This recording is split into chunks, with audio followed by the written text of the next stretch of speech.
आमंत्रण दिलं होतं आणि आमंत्रण देताना सांगितलं होतं की जे रिक्षा चालक आहे, टॅक्सी चालक आहे, त्यांना मराठी अनिवार्य आहे ही राज्य शासनाची भूमिका आहे आणि त्या भूमिकेशी तुम्ही सहमत आहात का? तर त्यांनी प्रत्येकाने सांगितलं की ह्या भूमिकेशी आम्ही सहमत आहोत, परंतु काही त्यांच्या मागण्या होत्या. काही जे नेते मंडळी आहेत त्यांनी मराठी जुजबी म्हणजे कशा प्रकारचं मराठी तुम्हाला अपेक्षित आहे ते विचारलं. तर मी त्यांना सांगितलं की जो नियमामध्ये शब्दप्रयोग आहे की जुजबी आलं पाहिजे, म्हणजे प्रवासी मागे बसल्यानंतर त्याला कुठे जायचं आहे, काय सेवा हवी आहे, त्याला पैसे किती झाले, ह्या ज्या जुजबी गोष्टी असतात त्या रिक्षा चालकाला किंवा टॅक्सी चालकाला किंवा आता भविष्यामध्ये तर आम्ही ओला, उबेर, रॅपिडो प्रवासी ज्या गाड्या आहेत त्यांचा पण समावेश यामध्ये करणार आहोत. तर काही लोकांनी 6 महिन्याची मुदत मागितली, काही लोकांनी 1 वर्षाची मुदत मागितली, काही लोकांनी 3 महिन्याची मुदत मागितली. वेगवेगळ्या संघटना होत्या आणि वेगवेगळ्या संघटनांच्या माध्यमातून आता चर्चा झाली, सकारात्मक चर्चा झाली. मला अभिमान ह्या गोष्टीचा आहे की परिवहन मंत्री म्हणून प्रताप सरनाईकनी ही भूमिका घेतलेली आहे की महाराष्ट्रामध्ये जर तुम्हाला व्यवसाय करायचा असेल, तुम्हाला जर रिक्षा टॅक्सी चालवायची असेल तर तुम्हाला मराठी अनिवार्य आहे, मराठी येणं बंधनकारक आहे, जुजबी मराठी तुम्हाला यायलाच हवं. ह्या भूमिकेशी सगळ्यांनी सहमती दर्शवली. आता प्रश्न असा आहे की त्यांनी ह्याही गोष्टीशी पूर्तता करायचं सांगितलेलं आहे की आम्ही आमच्या रिक्षा संघटनांचे काही कार्यालय आहेत त्या ठिकाणी मराठी शिकवणी घेऊ. शशांक रावांनी सांगितलं जवळजवळ आमचे काही गोरेगावचं एक आमचं कार्यालय त्या ठिकाणी 70 ते 80 एका वेळेस रिक्षा चालक बसू शकतील, टॅक्सी चालक बसू शकतील, आम्ही त्यांच्यासाठी ट्युशन्स घेऊ. काही लोकांनी सांगितलं आम्ही आमच्या कार्यालयामध्ये घेऊ, काही लोकांनी सांगितलं आम्ही हॉल त्यासाठी भाड्यानं घेऊ. म्हणजे हाजी अराफत शेख किंवा बाकीचे जे काही हे नेते मंडळी आलेले प्रत्येकाने प्रत्येकाची भूमिका स्पष्ट केली आणि भूमिका स्पष्ट करताना त्यांचं असं म्हणणं होतं की आमच्या रोजीरोटीवर कुठेही पाय आला नाही पाहिजे, रोजीरोटी कुठेही बंद झाली नाही पाहिजे आणि त्या पद्धतीची जर तुमची भूमिका असेल तर ते आम्हाला मान्य आहे. आणि आम्हीही त्यांना सांगितलं की शेवटी हे राज्य शासन आहे, देशातलं प्रगत राज्य म्हणून परिचित आहे. मुख्यमंत्री आणि दोन्ही उपमुख्यमंत्री अतिशय चांगल्या प्रकारचं काम करत असताना रोजगार निर्मिती हे आमचा पहिला उद्देश आहे आणि त्या माध्यमातून देशामध्ये रोजगार निर्मितीचं पहिलं राज्य करण्याचा आमचा मानस आहे. त्यामुळे ह्या कारणांमुळे तर आम्ही कुठल्याही परिस्थितीमध्ये कोणाचा रोजगार बुडणार नाही याची आम्ही दक्षता घेऊ. परंतु शेवटी तुम्ही जर असं म्हणाल की नाही आम्ही महाराष्ट्रात राहू, व्यवसाय करू, आम्ही रिक्षा चालू, आम्ही टॅक्सी चालू, परंतु आम्ही कुठल्याही परिस्थितीमध्ये हिंदीमध्येच बोलणार, मराठी बोलणार नाही, हे चालणार नाही. आणि जे माझी भूमिका आहे त्या भूमिकेशी ते स्पष्टपणे सहमत होते. त्यांनी मुदत मागितलेली आहे आणि मुदत मागत असताना सुद्धा त्यांनी जबाबदारी सुद्धा घेतलेली आहे की आम्ही साहित्य परिषद म्हणजे कोकण मराठी साहित्य परिषद यांनी सांगितलेलं आहे की आम्ही आमच्या 72 शाखांमध्ये मराठी शिकू. आमच्या मेहंदळताईंनी सांगितलेलं आहे की आमच्या मुंबई मराठी साहित्य संघातर्फे आम्ही मराठी शिकू.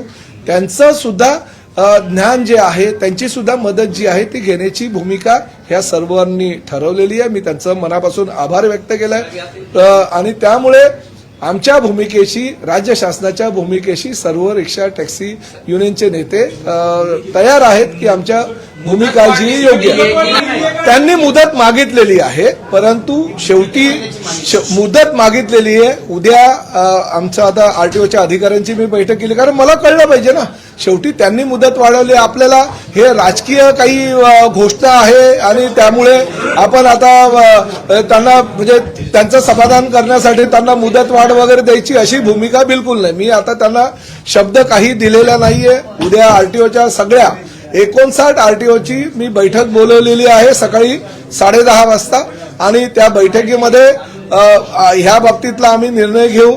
त्यांनी मुदतवाढ जर मागितली असेल, मी आधीच घोषणा केली होती की तुम्हाला जर शिकवणी पाहिजे असेल शिकवणी द्यायला तयार आहे, तुम्हाला जर काही स्वयंसेवी संस्थांची मदत पाहिजे असेल तर ती मदत द्यायला तयार आहोत, तुम्हाला जर मुदत पाहिजे असेल तर ती आम्ही मुदत द्यायला तयार आहोत, परंतु मुजोरी चालणार नाही. आम्ही व्यवसाय करू, धंदा करू, परंतु आम्ही मराठी बोलणार नाही, ही जर भाषा तुमची असेल तर ती भाषा परिवहन मंत्री म्हणून मी सहन करणार नाही. त्यांना त्यांची भूमिका जी आहे, आता मुदतवाढ दिलेली नाही, परंतु त्यांना मी सांगितलेलं आहे की सकारात्मक आम्ही भूमिका घेऊ.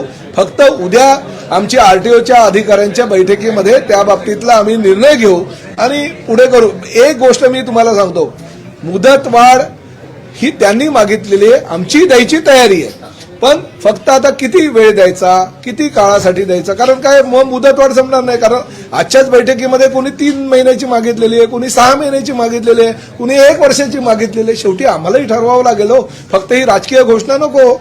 उद्या जर 3 महिने झाले, 6 महिने झाले आणि कोणी मराठी बोललाच नाही तर आम्हाला शेवटी पकडणार सर्वसामान्य जनता हे आम्हाला. परंतु माझं आपल्या माध्यमातून जनतेला सुद्धा आव्हान आहे आणि त्यांनी सुद्धा तीच भूमिका मांडली.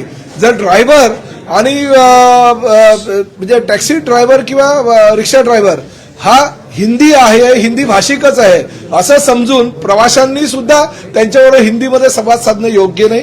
जबाबदारी प्रवाशांची सुद्धा, प्रवाशांनी सुद्धा त्यांच्याबरोबर मराठीमध्ये संवाद जर साधला तर 70% काम इकडेच आमचं संपेल.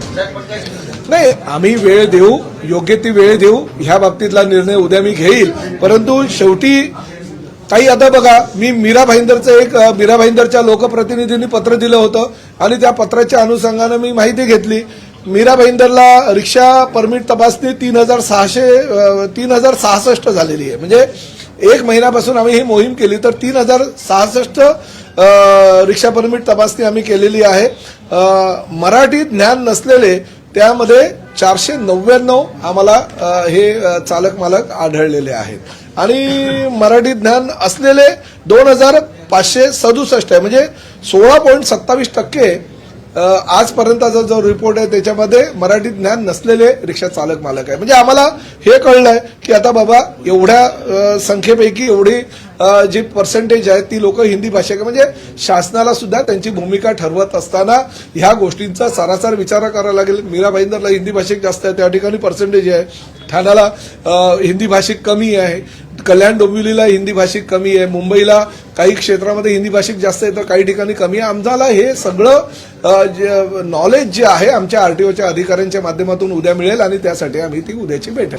नाही, बघा, मुदतवाढ काही लोकांनी 3 महिन्याची मागितली आहे, काही लोकांनी 6 महिन्याची मागितली आहे, काही लोकांनी 1 वर्षाची मागितली. आता किती मुदतवाढ द्यायची हा आता आम्ही उद्या निर्णय घेऊ. शेवटी मुदतवाढ दिल्यानंतर त्या मुदतीच्या कालावधीमध्ये ते झालंही पाहिजे ना.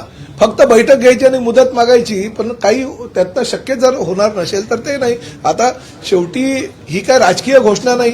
महाराष्ट्रामध्ये आणि मराठी भाषेमध्ये मराठी भाषेचा प्रचार आणि प्रसार व्हावा ही राज्य शासनाची भूमिका आहे. परिवहन मंत्री म्हणून माझी भूमिका आहे आणि मला आनंद ह्याच गोष्टीचा आहे की प्रत्येकाने परिवहन मंत्री म्हणून माझी जी भूमिका आहे ती मान्य केलेली आहे की मराठीमध्ये व्यवहार होणं गरजेचं आहे. फक्त ते जुजवी मराठी असलं पाहिजे. म्हणजे महाराष्ट्रामध्ये जर व्यवसाय करायचा असेल तर मराठी अनिवार्य आहे. ही जी माझी भूमिका आहे त्या भूमिकेशी सगळे जी नेते मंडळी आता आलेली ती सहमत आहे. नाही, ज्या लोकांनी पहिलं असं सांगतोय, संदीप देशपांडे आणि बाकीच्या काही लोकांनी ती म्हणजे आमच्या भूमिकेला पाठिंबा दिला होता. आज आम्ही बैठकीला बोलवलं, फक्त विरोध ज्यांनी केला म्हणजे शशांक राव, संजय निरुपम, हाजी अराफत शेख ह्या लोकांनी विरोध केला होता. त्या विरोध करणाऱ्या संघटनांनी बोलवलं. उलट मला असं वाटतं की ही म्हणजे त्यांच्या पक्षाच्या नेत्यांनी तर स्वागत केलेलं आहे, त्यामुळे त्यांना बोलायची गरज नाही, ते आमच्यासोबतच आहे. उद्या आमच्या परिवहन भवनमध्ये ही बैठक आहे. उद्याच्या बैठकीमध्ये त्या बाबतीतला आम्ही निर्णय घेऊ. निर्णय जे आहे कुठलेही मागे आजच्या बैठकीमध्ये त्यांनी मुदत मागितलेली आहे, त्या मुदतीसाठी किती महिन्याची मुदत द्यायची हे आम्ही उद्या निर्णय घेऊ. परंतु राज्य शासनाची पहिलीपासूनची जी भूमिका आहे ती भूमिका आजही त्या भूमिकेवर मी ठाम आहे. माझं आजही असंच म्हणणं आहे, महाराष्ट्रामध्ये व्यवसाय करायचा असेल तर मराठी अनिवार्य आहे. मला माझं असं म्हणणं आहे की या विषयावर मला जायचं नाही. मूळ मुद्दा बाजूला राहील आणि काहीतरी तिसराच मुद्दा मध्ये येईल. मराठीची गळचेपी ह्या सगळ्या मुद्द्यांमुळे आजपर्यंत झालेलं नाही. आजही प्रताप सरनाईक ठाम आहे म्हणून आज ह्या ठिकाणी जे विरोध केला त्या लोकांना बोलवलं आणि त्यांनी सुद्धा माझ्या भूमिकेवर सहमती दर्शवली. मला असं वाटतं की बाकीच्या राजकारणाशी मला काही घेणं देणं नाही. मी खऱ्या अर्थानं मराठी आणि मराठीचा प्रचार आणि प्रसार करणारा परिवहन मंत्री आहे आणि माझ्या भूमिकेशी सर्व नेते मंडळी सहमत आहे. ह्या गोष्टीचा मला आनंद आहे. नाही ठीक आहे, आता त्यांना खंत वाटते. काही लोक ज्या हिंदी भाषिक लोक आज जे आले होते ते सुद्धा मराठीमध्ये चांगल्या प्रकारे बोलत होते. मी प्रत्येकाला सांगितलं, शशांकराव कर्नाटकाचे आहेत मूळचे, परंतु ते कर्नाटकामध्ये गेल्यानंतर आजही त्यांनी मला सांगितलं की माझ्या आईशी कानडी भाषेत बोलतो. त्यामुळे त्यांच्या मातृभाषेबद्दल त्यांना प्रेम आहे, ते चांगल्या प्रकारे बोलतात. तर मी बोललो मी मराठी आहे आणि मी जर मातृभाषेवर, जसं तुम्ही मातृवर आणि मातृभाषेवर प्रेम करता तसं जर मी केलं तर वावगं काय, चुकीचं काही नाहीये. संजय निरुपम होते, मी त्यांना सांगितलं की आधी तुम्ही हिंदी सामन्याचे संपादक होतात, तुम्हाला असं वाटलं की बाळासाहेब कदाचित मराठी सामन्याचे सुद्धा तुम्हाला संपादक करतील म्हणून तुम्ही किती अस्खलित मराठीमध्ये बोलायला शिकलात. हाजी अराफत शेख आहे, त्यांनाही मी सांगितलं की तुम्ही सुद्धा रिक्षा युनियनचे नेते आहे, तुम्ही सुद्धा किती मराठीत अस्खलित बोलतात. त्यामुळे हे हिंदी भाषिक नेते आहेत, ते मराठीमध्ये जर चांगल्या प्रकारे बोलू शकतात तर रिक्षा ड्रायव्हर आणि टॅक्सी ड्रायव्हरनी मराठीमध्ये का बोलू नये. नाही, अशा प्रकारे काही कोणावर अन्याय होणार नाही आणि प्रत्येकाला रोजगार मिळेल याची जबाबदारी राज्य शासनाची आहे आणि राज्य शासन कुठल्याही परिस्थितीमध्ये हा मराठी भाषिक तो हिंदी भाषिक ह्याचा रोजगार ह्याला मिळाला पाहिजे त्याला मिळाला नाही पाहिजे हे मत राज्य शासनाचं नसतं. ज्याला रोजगाराची गरज आहे त्याला राज्य शासन पुढाकार घेऊन रोजगार मिळवून देण्याचा प्रयत्न करते. एक गोष्ट सांगू का, मी ह्या भूमिकेवर ठाम आहेत.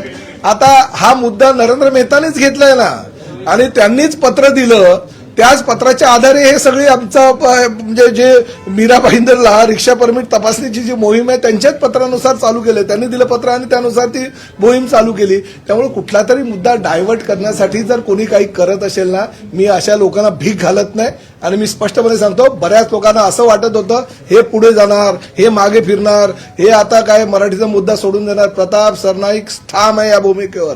कुठल्याही परिस्थितीमध्ये महाराष्ट्रामध्ये जर व्यवसाय करायचा असेल, तुम्हाला जर काम करायचं असेल तर मराठी अनिवार्य, मराठी यायलाच पाहिजे. आपल्या परिसरातील बातम्या आमच्यापर्यंत पोहोचवण्यासाठी स्क्रीनवर दिलेल्या क्रमांकावर संपर्क साधू शकता. दूरध्वनी क्रमांक 8652414343.